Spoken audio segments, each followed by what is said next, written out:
Bon, je l'ai, cool. Je te l'enverrai. Ah là, ça tourne. C'est fait, ça tourne. Bien. Merci à ceux qui nous rejoignent pour cette conversation en toute simplicité, mais surtout au milieu des œuvres même de Claire. Merci à toi, Claire, de prêter à cet exercice. J'ai envie de commencer de la manière la plus simple, conséquent dans mon esprit à des commentaires qui m'ont été faits tout à l'heure au vernissage. Donc, je vais me placer dans la position de quelqu'un qui ne connaît pas ton travail et qui découvre pour la première fois et qui s'interroge sur ce qu'il voit et qui, irrésistiblement, veut savoir ce qu'il voit. Ce qu'il voit matériellement d'abord, bien sûr. Donc, je voudrais savoir que tu nous dises comment toi-même tu présenterais objectivement ce que je vois, c'est-à-dire cet objet. Je ne sais pas si tu en parles comme un tableau, je ne sais pas si tu en parles comme une peinture. Comment tu répondrais à la demande « qu'est-ce que je vois ?» Alors c'est de la peinture, mais c'est une peinture d'encre, c'est une peinture d'eau. Et peut-être la difficulté pour décrire ça, justement ce premier rapport à cette peinture-là, c'est qu'on ne voit pas exactement que c'est de l'encre, que c'est du papier. Donc, parce qu'il y a une vraie ambiguïté de la surface.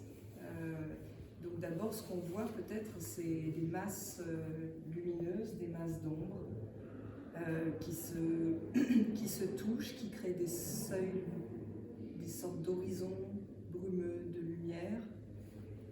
Donc c'est surtout sont surtout des peintures faites d'eau, de liquidité, de lumière, comme j'ai dit, voilà, de masse colorée.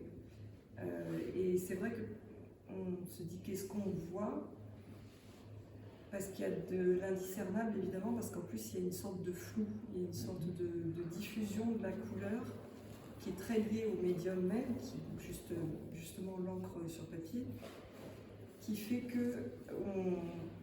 qu'on se dit qu'il y a quelque chose à voir avec des sensations qu'on a pu avoir, de paysage, d'eau, mais qu'en même temps on sent bien qu'il n'y a pas d'image, que ça échappe à l'image. Et pour moi c'est vraiment rentrer dans la peinture que de sentir que ça échappe à l'image, qu'on rentre dans quelque chose qui ne se dit pas exactement. Alors, tu as précisé la notice technique que l'on peut lire dans l'affiche, par exemple, encre sur papier. Encore faut-il, je crois, préciser que cette encre sur papier, elle est apposée sur un autre support. Donc, je voudrais que tu nous en parles, parce que je reste là sur la matérialité de l'objet que je vois, et tu as parfaitement répondu. Donc, parce que si j'en l'entends sans voir l'objet sur papier, je vais voir quelque chose qui a une espèce de vibration ou physiquement un support qui va avoir peut-être un peu de mouvement. Or là, je suis devant quelque chose qui est extrêmement tendu. Oui. Et justement, cette tension, donc en fait, le papier est ensuite marouflé sur dibond. Un dibond, c'est une sorte de sandwich d'aluminium et de carbone qu'on utilise, que les photographes utilisent beaucoup pour avoir justement un plan totalement lisse et que le papier ne bouge plus. Donc le papier étant collé sur le dibond, et ensuite il y a cet encadrement qui donne un volume à un corps, à ces objets qui ne sont en fait que des feuilles de papier, qui ont une sorte de souplesse. Ça, quand le papier est mouillé, c'est de la peau. Enfin, il faut s'imaginer quelque chose d'à la fois très solide et très souple, très fragile. Fibreux, c'est du coton, hein, donc c'est très fibreux, ça prend l'encre. Et il y a une expression que j'aime beaucoup en imprimerie, on dit que le papier est amoureux. Quand on le passe sous presse et qu'il prend la couleur, on dit qu'il est amoureux, c'est-à-dire qu'il prend avec lui la couleur. Et donc moi, ça m'intéressait justement de créer une tension entre cette souplesse, cette fragilité du papier, cette délicatesse peut-être, et puis quelque chose de plus net, de plus rigide qui vienne le mettre en tension.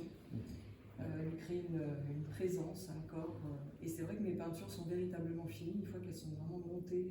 Voilà, ce qu'il faut préciser, c'est que tu travailles sur le papier, je dirais, libre, qui n'est pas encore contre-collé sur le Dibond. Il est très tendu, mais il n'est pas contre-collé. Il est très tendu, parce que tu travailles de quelle manière? À l'horizontale ou à la verticale, ou selon? Alors, les deux, c'est-à-dire que dans le moment de préparation, le papier est préparé à plat. Préparé, qu'est-ce que tu entends par le papier préparé? Tendu comme une peau de tambour. Ah, d'accord, c'est pas la surface, il n'y a pas un ingrédient quelconque qui est posé sur la surface. Sauf que mon ingrédient vraiment majeur, c'est l'eau. Et quand le papier commence à prendre l'eau pour la première fois, il a déjà changé un peu d'état. D'accord. Voilà, mais c'est de la cuisine, mais, Oui. mais ça le prépare. C'est comme si ça le préparait à recevoir la couleur. Ensuite, tout est travaillé à la verticale, puisque moi j'ai un rapport vraiment très physique à ma peinture. C'est-à-dire que j'ai vraiment besoin. Enfin, elles sont taillées à mon échelle. C'est l'espace que je peux embrasser d'un seul geste sans avoir à rompre la régularité de mon geste. Voilà. Vous avez le format du corps et le format du visage ici dans cette exposition. Alors, justement, j'allais passer aux petits formats qui sont d'une autre nature matérielle. Oui. Là, on a des crayons de couleur sur papier. Le crayon de couleur étant fait à base de cire. C'est une matière qui est plus opaque, presque satinée quand on la sature par recouvrement, presque brillante même. On peut la faire briller avec une pierre, par exemple. On frotte le crayon de couleur, ce que font les persans dans les miniatures ou des choses comme ça. Et là, je travaille donc crayon de couleur sur papier en entrelacs de tracés. C'est des entrelacs, des enlacements. C'est un travail qui requiert le même type de labeur, que ce soit l'encre ou le crayon, ou est-ce que, je dirais, la temporalité de ce labeur est différente? Alors c'est différent déjà parce que c'est à plat, le crayon de couleur, donc je peux tourner autour, et puis évidemment, physiquement, ça ne me demande pas le même engagement. Par contre, c'est très long, parce que j'y vais, c'est comme une montée de brume, bloc après bloc. Il y a quelque chose de... ou plutôt comme un tissage. Je tisse comme ça avec des tracés de couleurs. Alors, comment tu expliques le choix de l'encre pour le grand format et du crayon pour le petit? Qu'est-ce qui gouverne cette différence? Alors, j'ai aussi des encres en petit format. À côté, oui. Voilà. Donc d'abord, c'était l'encre. Et ensuite, les crayons de couleur sont arrivés juste après mon travail en pastel sec que j'avais fait. C'est-à-dire que c'est arrivé à un moment où j'écrivais beaucoup aussi, parce que bon, je terminais ma thèse et puis je préparais mon livre là. Et donc je pense qu'il y a quelque chose de la fluidité que j'essayais de mettre dans mon écriture qui m'a amené presque à un médium plus sec. Je ne sais pas comment expliquer ça. Le fait que je cherchais la liquidité dans mon écriture m'a fait peut-être aller vers un médium plus sec. Dans le travail plastique. Sans abandonner l'encre. J'y suis revenue assez facilement. Mais ça demande ça demande une concentration assez particulière. Et ce qui m'intéressait, c'est aussi de le dévoyer un peu, ce crayon, parce que vous voyez, vous avez cette mine extrêmement fine. Enfin, moi, je les taille vraiment comme des aiguilles. Et un crayon, c'est fait pour scinder, pour délimiter, pour créer des espaces. À partir du moment où on fait un trait, on a deux espaces. Voilà. Et là, au lieu de scinder, par entrelacement, ça crée plutôt des étendues. Donc, un espace qui n'est pas cerné. Je reste toujours en fait, dans le cadre de cette expo, sur ce que le visiteur va découvrir. Il ne va peut-être pas le repérer exactement, mais dans le cahier de charge que tu nous as donné pour monter cette exposition, tu demandes à ce que le milieu de l'objet tableau, enfin de la peinture, soit à 135 cm. La norme, entre guillemets, je dis la norme, c'est plutôt 150. En moyenne, c'est à peu près 150. Que le milieu de l'objet que l'on regarde soit à 150 par rapport au regardeur. Pour les dessins, tu demandes 145. Qu'est-ce qui règle cette hauteur-là et cette différence? Alors d'abord, je ne suis pas dogmatique. Non, j'entends.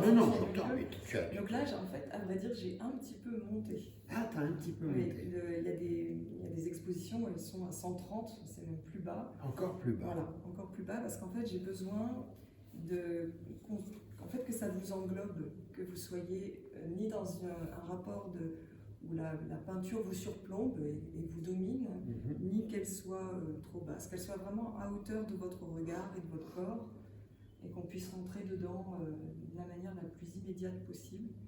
Ça rejoue aussi évidemment la situation qui est à mon atelier, qu'elles sont vraiment face à moi, à mon échelle. Et pour les petits, c'est à hauteur de regard. Du visage, comme tu disais, peut-être un peu. Du visage, vraiment. Oui. D'accord. Donc ce rapport au corps est très important dans l'exercice qui est le tien de la peinture. Est-ce qu'il y a un élément dans ton histoire, je dirais, en tant que créatrice, qui nous permet de comprendre la prégnance de ce rapport au corps? Alors moi, j'ai commencé par la danse. J'en ai fait plus de 17 ans de manière très soutenue. Et je pense que ça a beaucoup joué dans le fait que le corps a évidemment une place prédominante pour moi dans mon rapport à comment aborder le monde. C'est-à-dire comment sentir les choses, sentir l'espace, sentir le poids des choses. Notamment, ça c'est une chose qui est très importante, je trouve, en peinture, c'est de sentir que la couleur, c'est pas juste une évanescence, c'est pas juste une essence, un éther, ça a aussi une charge. Alors ça a une charge de pigments, ça a une charge presque minérale, physique, parce qu'en fonction des pigments, ils sont plus ou moins durs, plus ou moins lourds, mais c'est aussi une charge évidemment affective, c'est une charge... voilà, quand je parlais de masse, c'est aussi cette importance que les choses nous touchent. Je dis souvent, par exemple, on me dit souvent que ça ressemble à des ciels, et que le ciel, ça serait quelque chose qu'on aurait au-dessus de notre tête et qu'il faudrait regarder comme ça, mais en fait on est dedans. Quand on marche, on est déjà dans le ciel, on le traverse.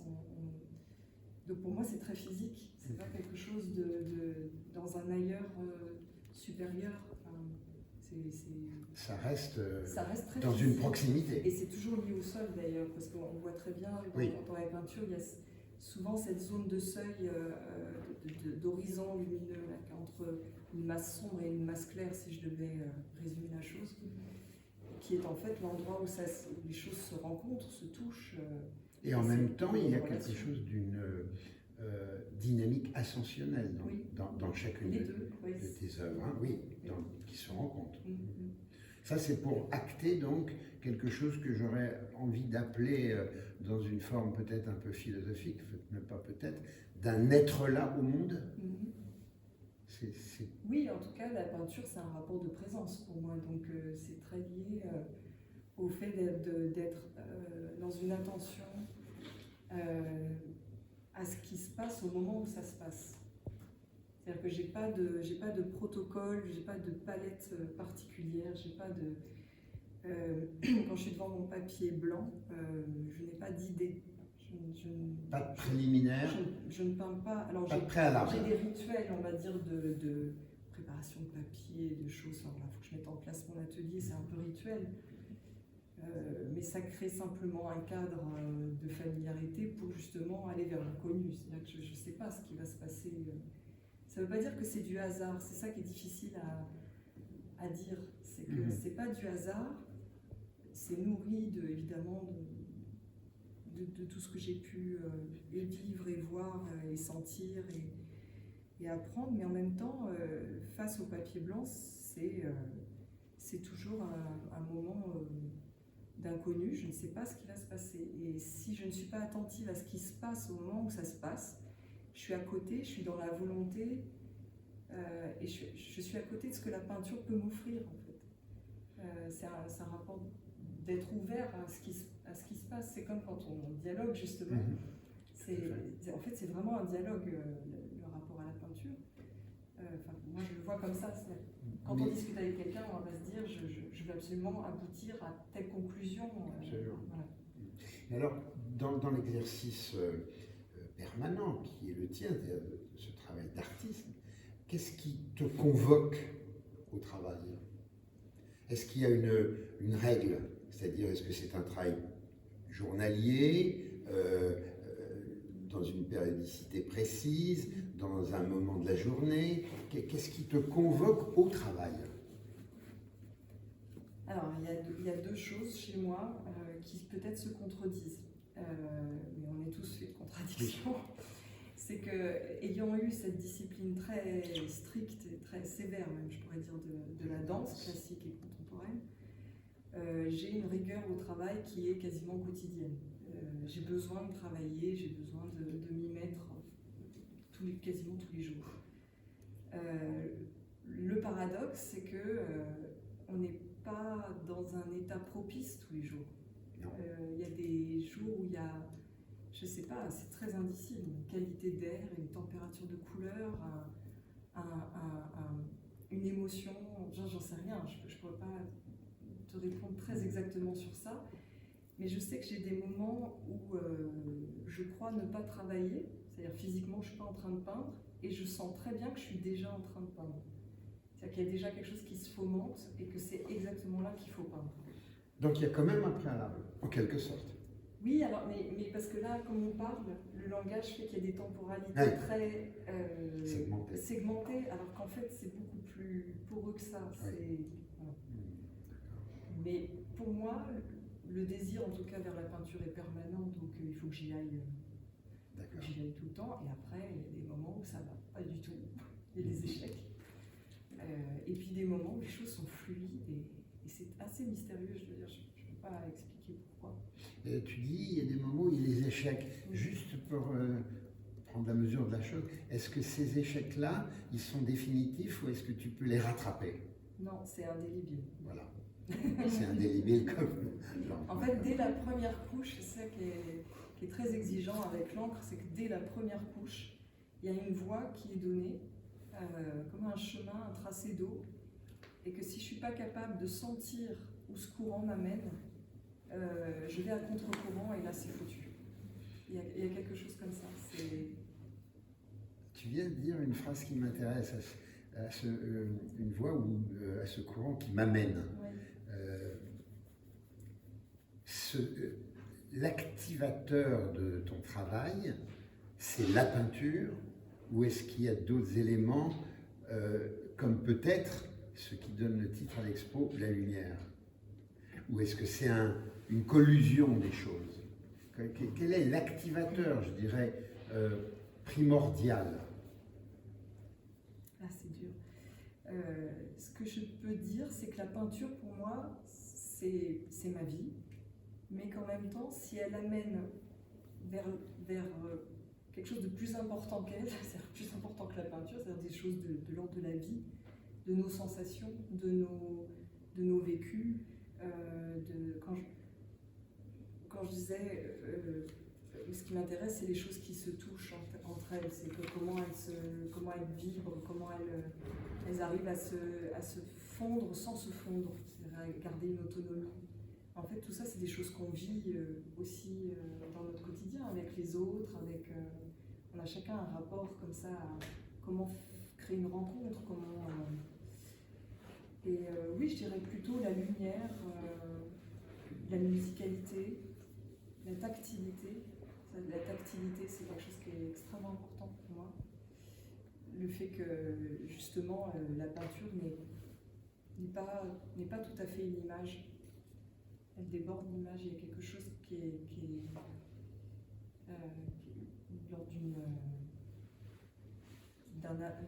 d'une manière d'aborder le monde, mais vraiment au sens de vouloir y toucher, quoi, comment on fait pour le toucher.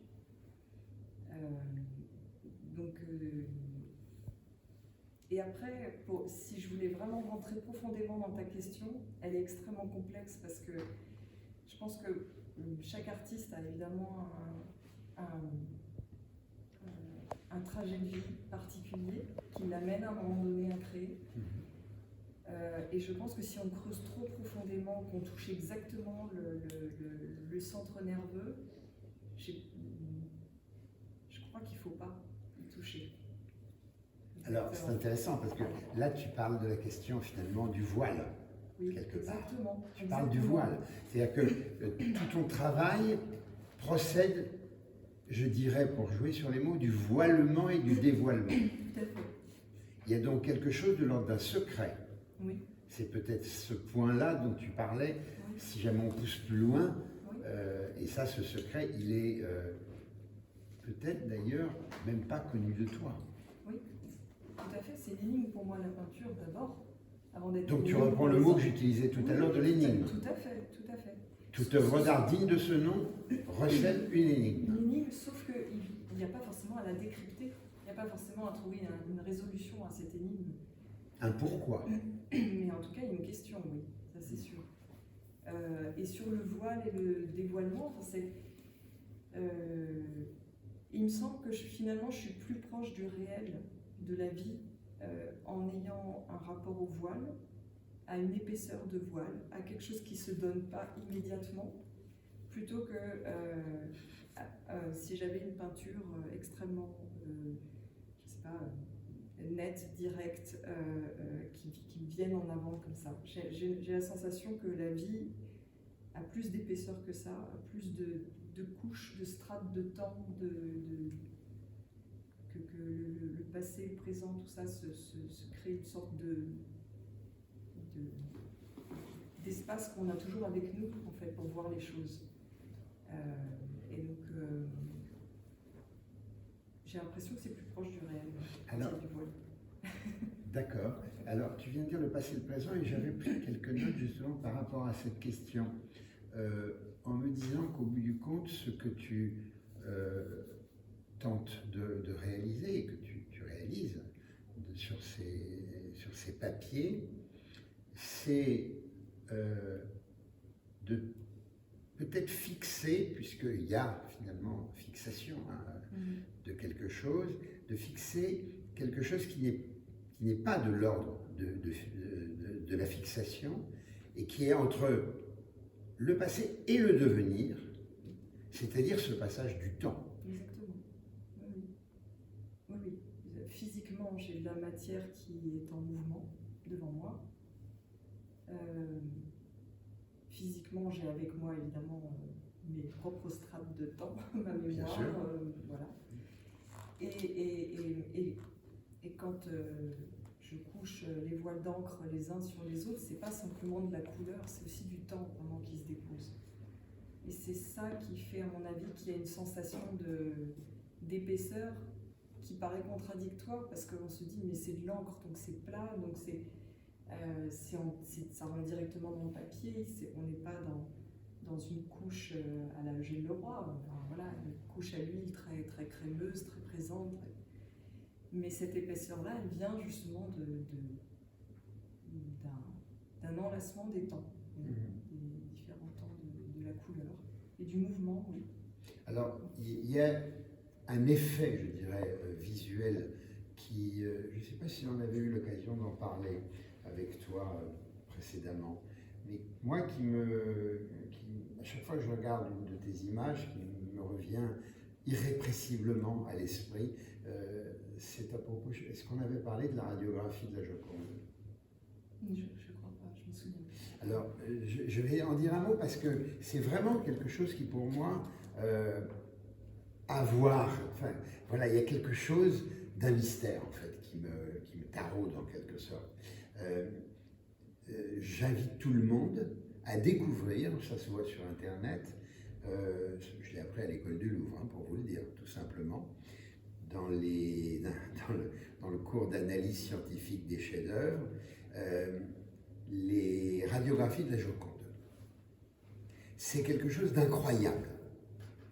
Car en fait, Léonard a peint sur bois, vous le savez, et c'est une infinité de couches, d'un jus extrêmement immatériel.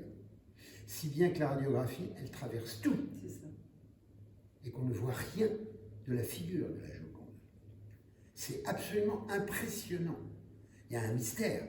Simplement, évidemment, il a disposé ses jus de sorte à... Et je me dis, finalement, Claire, elle travaille de la même manière, sauf qu'elle n'est pas dans le figuré.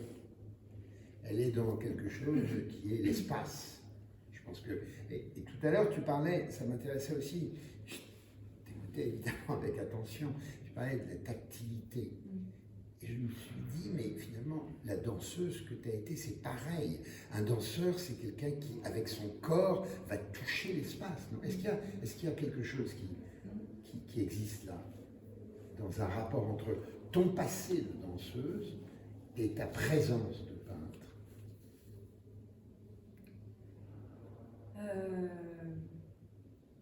Je pense qu'il y a quelque chose qui est de l'ordre de ce qu'on a dit tout à l'heure sur le fait d'être très ancré dans le sol et en même temps de chercher une élévation, de sentir le poids des choses, de sentir l'espace, parce que là on est vraiment dans un lieu en plus où ces peintures peuvent vraiment prendre leur sens parce qu'on sent l'espace.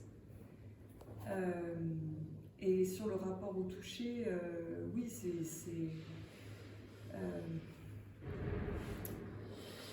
un toucher qui n'est pas forcément de l'ordre de toucher directement la peau. Le rapport toucher sensuel. Au corps dans la danse, c'est aussi toucher, c'est-à-dire c'est un geste qui va être dirigé vers l'autre, c'est une adresse. Et je pense que la peinture a à voir avec ce geste d'adresse qui n'est pas quelque chose de dirigé. C'est pas exactement en fait où arrive la flèche quand on fait ça.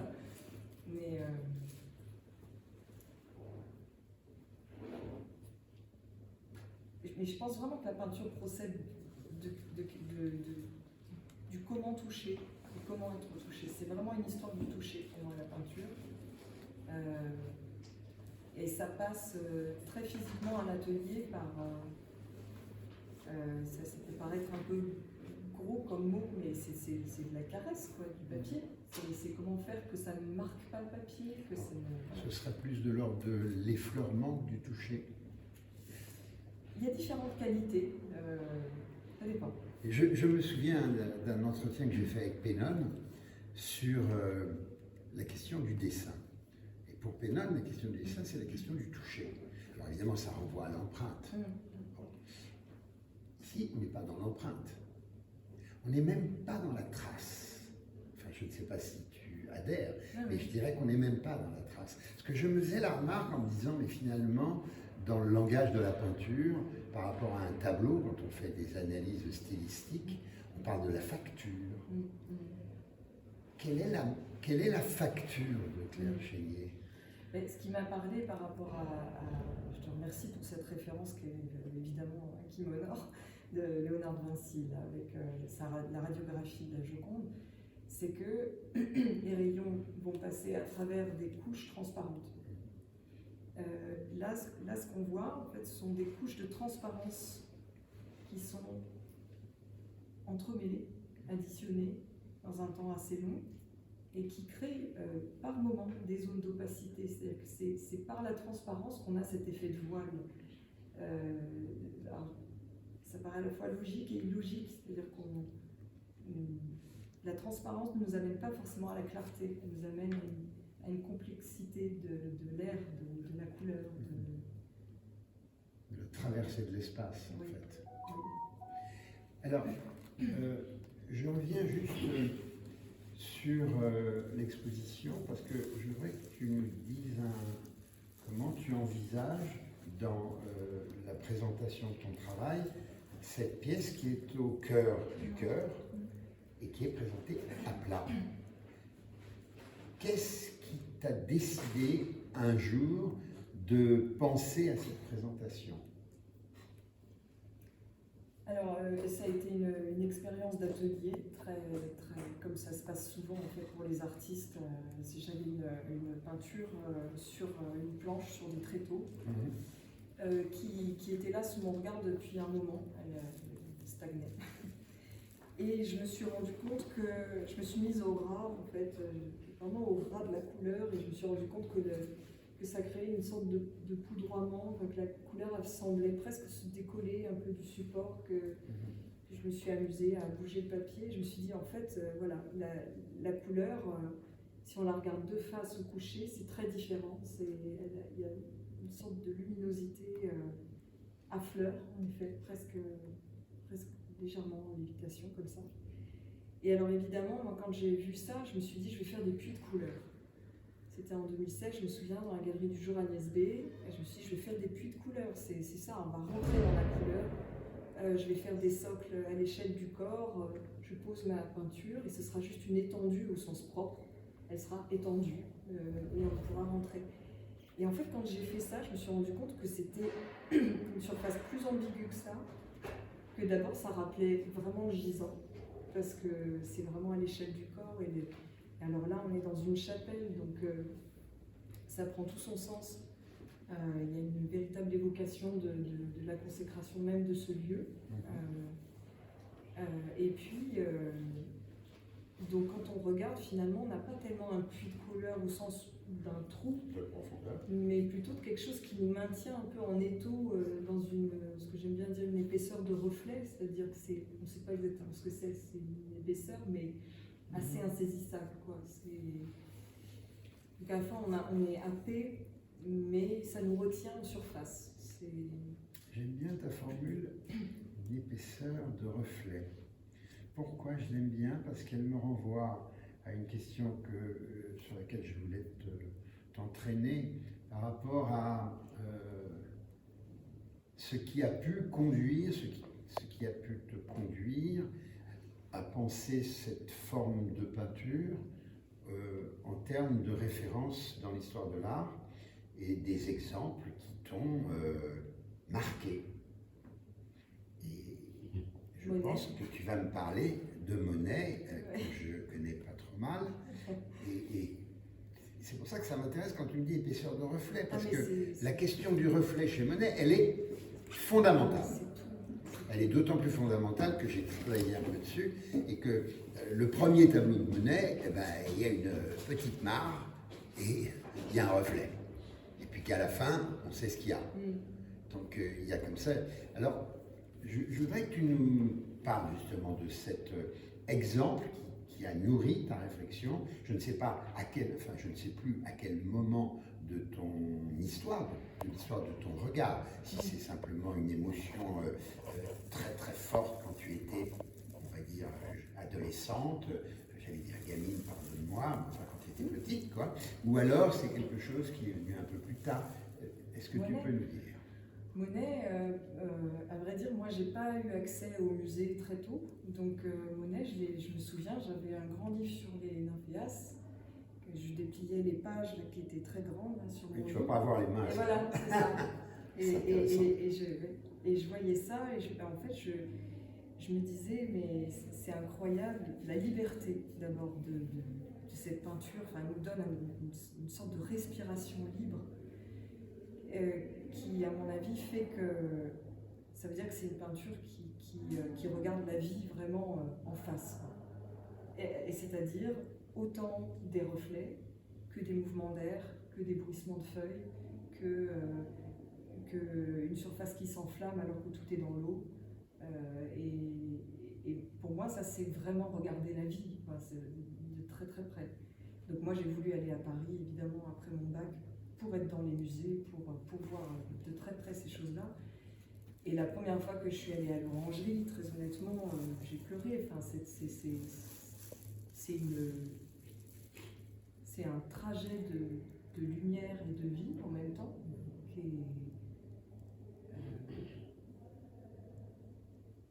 Il y a une chose que j'adore chez Monet, c'est que la densité de la terre, ou la densité de l'air, ou la densité de l'eau, jouent ensemble. Il n'y en a pas un qui est plus faible, il n'y en a pas un qui est... le ciel, il peut passer sous la vase, il peut passer, et ça reste toujours le ciel. Là, il garde cette qualité d'air, mais il est passé sous la vase, il est passé dans le limon, il a joué avec les feuilles qui sont dans les arbres, mais qui se sont retrouvées dans l'eau. Et en fait, les choses se touchent. Donc là, tu parles d'une espèce d'unité cosmique. C'est une cosmogénie, je sais pas, je trouve qu'il a créé une sorte de monde où les choses s'embrassent, quoi. Et alors, le travail que tu fais, qu'est après ce même brassé organicité, spatial, quelque chose qui prend tout, qui prend à la fois les sensations les plus sèches, les plus crailleuses, les plus arides, que des choses très vaporeuses, très liquides, très... Je pense que mon rapport poétique au monde, c'est ça, c'est pas juste une sorte de joliesse ou de... Et le choix que tu as fait, c'est de ne pas appuyer cette démarche sur le figuré ou le figurable, mais beaucoup plus sur des paramètres proches de la musique, finalement. Oui, oui, oui, tout à fait. Ce rapport à la musique, quel est-il fondamentalement chez toi? Fondamentalement, c'est mon premier amour, vraiment, je peux le dire. Et je pense que c'est un rapport assez synesthésique que j'ai. C'est-à-dire que la musique, c'est pas simplement du son, c'est autant des couleurs, c'est autant des sensations. Et c'est vrai que la musique a cette qualité d'être à la fois abstraite et en même temps d'être... Quand on dit cette musique me parle, ça veut bien dire quelque chose. Ça veut dire qu'elle est très réelle, enfin, elle est très... elle n'est pas du tout dans une sorte de monde supérieur d'extraction. Elle est dans le concret, c'est ça que tu veux dire? Oui, dans le monde concret. Les vibrations sonores, l'enveloppement que ça crée autour de nous, tout le paysage change quand on met une musique, notre humeur change. Je pense vraiment la peinture de la même manière. C'est une sorte de bain, d'enveloppement qui nous change. Oui. Donc ce que tu attends du regardeur, c'est quoi exactement? J'attends rien parce que je veux qu'il soit libre d'abord. Oui, d'accord. Vraiment. Et j'attends... Simplement, ce que je conseillerais, disons, c'est de donner du temps. Parce que je crois que c'est le plus important. Ces peintures sont faites de temps, de plusieurs temps. Et je pense qu'on porte avec nous beaucoup plus de richesse qu'on ne le croit. Et quand par exemple quelqu'un serait décontenancé par cette peinture et dirait je ne vois pas ce qu'il y a à voir, il faudrait juste lui dire de donner du temps et que peut-être un jour la rencontre se fera. Parce que c'est le seul secret, je crois, pour le regard, c'est de donner du temps. Alors l'exposition ici, tu lui as donné pour titre Les Jours. Oui. Ça mettait évidemment en exergue la question de la lumière, bien sûr. le moins, mais aussi finalement l'idée, je pense, d'un récit, du récit de cette lumière, du récit, et la lumière c'est le temps.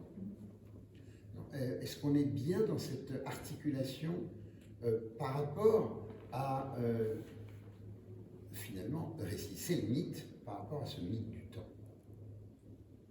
Oui, Les Jours, c'était, en effet, comme tu dis, une sorte de trajet de lumière, de trajectoire lumineuse, de récit, si on veut, un fil tendu de lumière, de jour après jour. En fait, mes peintures, elles ont comme titre la date de fin d'exécution, enfin d'achèvement, je n'aime pas ces mots-là, mais voilà, de réalisation de ces peintures. Donc elles sont quand même ancrées dans une temporalité, dans un certain climat, dans une certaine qualité de lumière liée aux saisons aussi, même si ce n'est pas un travail impressionniste au sens propre du terme. Mais ça crée une sorte d'éphéméride lumineux, coloré. Et en même temps, les jours, c'était aussi le fait qu'il y ait un espacement, qu'il y ait une sorte... Vous savez, quand on dit qu'il y a un jour entre deux pièces, je ne sais pas, deux pièces de bois, c'est qu'il y a quelque chose qui passe dans un seuil, dans une fissure, enfin une claire-voie. Et là, on est dans une chapelle et on a une lumière de vitrail. Il y a quelque chose qui joue beaucoup, je pense, avec cette histoire de traversée de lumière. Donc les jours, oui, c'est à la fois en effet mettre l'accent sur l'importance de la lumière pour moi, l'importance du temps, et du temps autant météorologique, on va dire, que du temps qui passe. Et du temps de la peinture elle-même. Et du temps de la peinture elle-même, évidemment. Et en effet, des choses qui bouge pas totalement, qui laissent passer, qui laissent filtrer quelque chose. Quelque chose de l'ordre de l'infiltration, je veux dire. C'est ça, voilà. ouais. Le ray de lumière qui se glisse. Quoi. À travers l'opacité du monde. À travers l'opacité du monde. Oui. Pour revenir sur le temps, c'est vrai que il y a une phrase, moi, qui me trotte dans la tête, que je me suis fabriquée, et qui me paraît être trouvée ici avec toi, en tout cas, une sorte de pointe particulièrement élevée, c'est celle qui dit que le luxe de la peinture est de prendre son temps et celui de peindre, de lui donner le sien. C'est exactement ce que je dis tout le temps. Le plus grand luxe des peintres, c'est d'avoir du temps. Ah oui, j'en suis convaincue.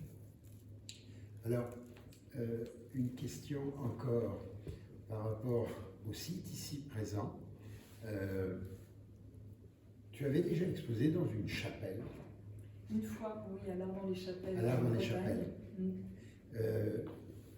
Là, c'était une exposition, l'Arbre-les-Chapelles.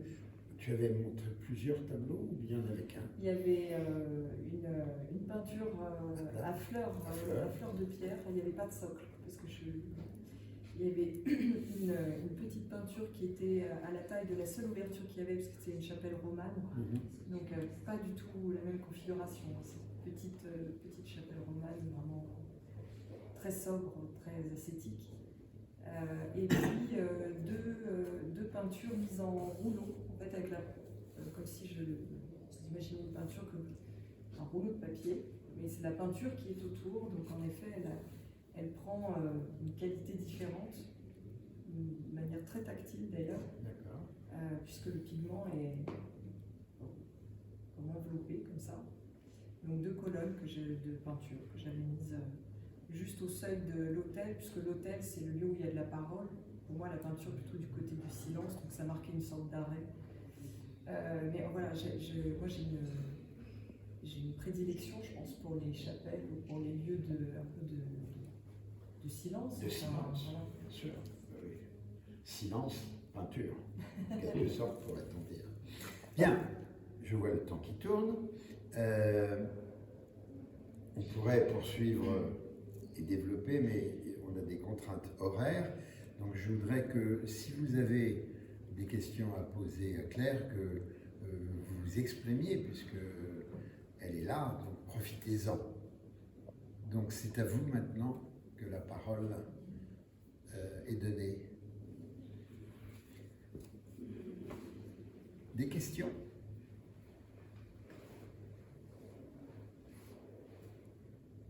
Pas de questions? Moi, je n'ai pas une question, mais j'ai une sensation qui est venue avec le temps de s'être assis et d'être là au milieu des œuvres. Et cette deuxième sensation que j'ai là maintenant, c'est de sédimentation. J'ai jamais été dans le désert, mais j'imagine un peu comme ça, avec cette poussière imbibée de lumière, de soleil et de pigments aussi, les couleurs du sable. Voilà, ça c'est ce qui m'est venu pendant que je t'écoutais, pendant qu'on est là assis au milieu. C'est très beau cette conversation au milieu des âges, je trouve. Et puis je me suis dit aussi, mais c'est dommage, on n'a pas de petit banc dans cette chapelle-là. C'est merveilleux ça, on s'amusait de pouvoir s'asseoir et de voir une œuvre pendant un moment. Donc je trouve qu'il faudrait qu'on y pense. Et voilà, donc je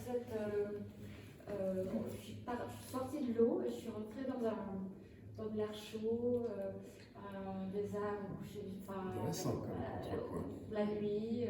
Donc la pesanteur du pigment, de la couleur qui devient chaleur ou fraîcheur selon le moment de la journée. Voilà. J'ai vu tout ça, merci.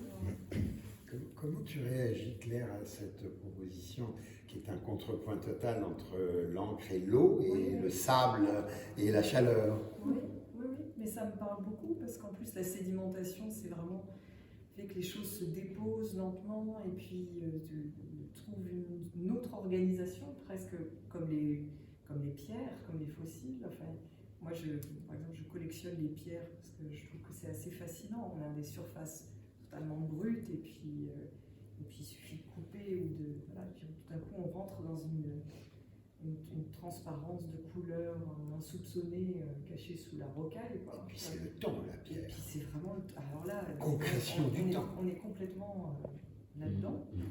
Donc et puis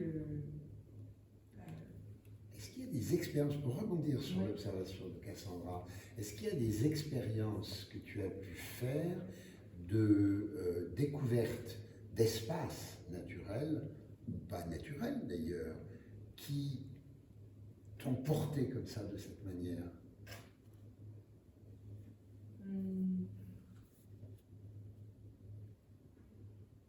Moi, je crois que mon leitmotiv, c'est la mer, c'est le mouvement des vagues.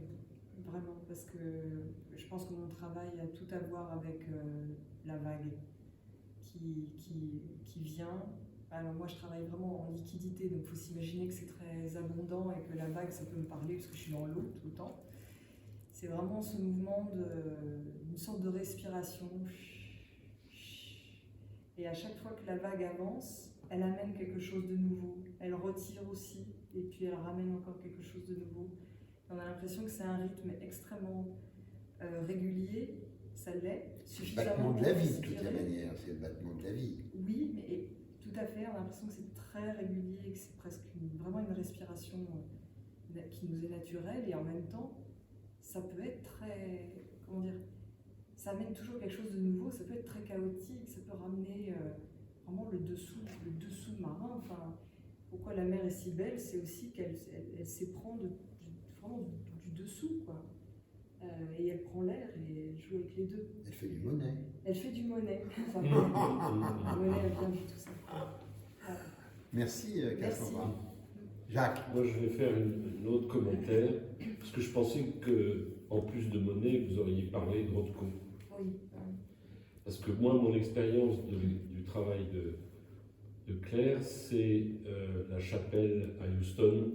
De des Marc œuvres. Rothko. Voilà. Et donc, le fait de dire qu'on pourrait s'asseoir devant, c'est ça qui se passe. En fait, quand on regarde dans cette chapelle à Houston, c'est des œuvres de couleurs. C'est pas du tout le même process, évidemment, mais on a envie de presque ne rien faire, quoi. C'est le moment où c'est bon pour le cœur, pour le ventre, pour la tête. Et c'est ça qu'il y a ici aussi.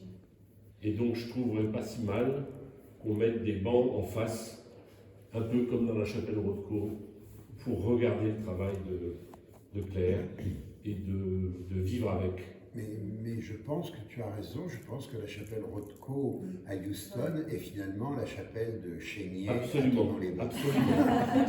C'est pour Ayons moi de l'ambition. C'est pour moi un très bon rapprochement et qui Bien me fait dire que il faut regarder tout simplement le travail de Claire et le vivre. Et le vivre.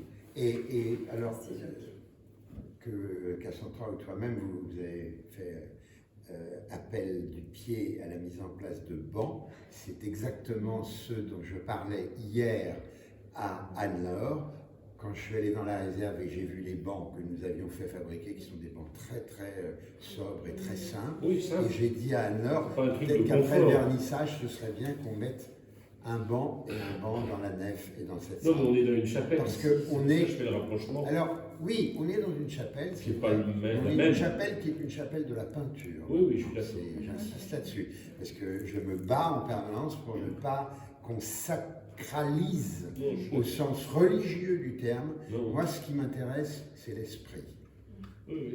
Non, Ça, mais je ne parle pas du Seul côté l'esprit, religieux. s'il souffle sur la glace, peut sauver l'homme. Oui, oui. Saint-Exupéry. Mais bon, voilà, en fait, pour aimer la peinture de Claire, il faut prendre son temps, Mais et absolument. il faut la respirer, il faut la sentir, il faut vivre avec. On est pleinement, oui, oui. Et là, on commence à se dire, ouais, c'est bien, ça fait du bien. La peinture de Claire Voilà, fait du bien. la peinture de Claire fait du bien. Voilà. Et ça, c'est quand même gracieux dans le monde qui est le nôtre. Quand Absolument. on pense à tous les tohu-bohu, Tout ce qui nous fait pas de bien. c'est ce qui ne fait pas de bien. J'ajouterais Jean-Charles. d'ailleurs que alors, moi j'ai la chance de vivre quotidiennement, puisque avec la collection du Frac Avec la Auvergne, collection du Frac on a Auvergne. 3 œuvres qui sont dans l'exposition et il y en a une qui normalement est dans mon bureau, donc je vis avec. Et ce qui est assez formidable, c'est non seulement de vivre avec ces œuvres le jour, c'est-à-dire on voit la lumière qui change, au fil des saisons, l'œuvre se module, se modifie, on voit apparaître des couleurs qu'on ne soupçonnait pas à la surface de l'œuvre, et puis arrive l'automne et puis l'hiver, et la lumière baisse très tôt. Et parfois, la lumière du bureau n'est pas allumée, et avant qu'on l'allume, on s'aperçoit que la peinture se plonge lentement dans la pénombre. Et il se passe vraiment des choses, c'est-à-dire qu'évidemment, on n'est plus dans les conditions normales de regard d'une peinture, mais la pénombre qui arrive sur l'œuvre, bizarrement, apparaît comme quelque chose d'absolument naturel. Et on s'aperçoit que cette œuvre accompagne la pénombre du jour ou la pénombre de la nuit qui tombe. Et donc, je rejoins absolument ce que vous avez dit, Jacques. Quand on va voir des expositions, alors que ce soit ici à la Chapelle de la Visitation, ou dans les musées, ou dans un fonds régional d'art contemporain, on rentre, on fait une visite et on repart. Mais on ne vit pas avec les œuvres. Or, les œuvres sont avant tout et idéalement faites pour qu'on puisse vivre avec quand on a le bonheur de pouvoir le faire. Et je crois que ces œuvres-là nécessitent ce parcours diurne, de pénombre et même nocturne, et de saisonnalité. Et là, il se passe des milliers de choses. Ça évolue en permanence. En fait, tu ne fais que l'éloge du temps. Oui, absolument. Évidemment. Oui, oui. Le temps et la lumière.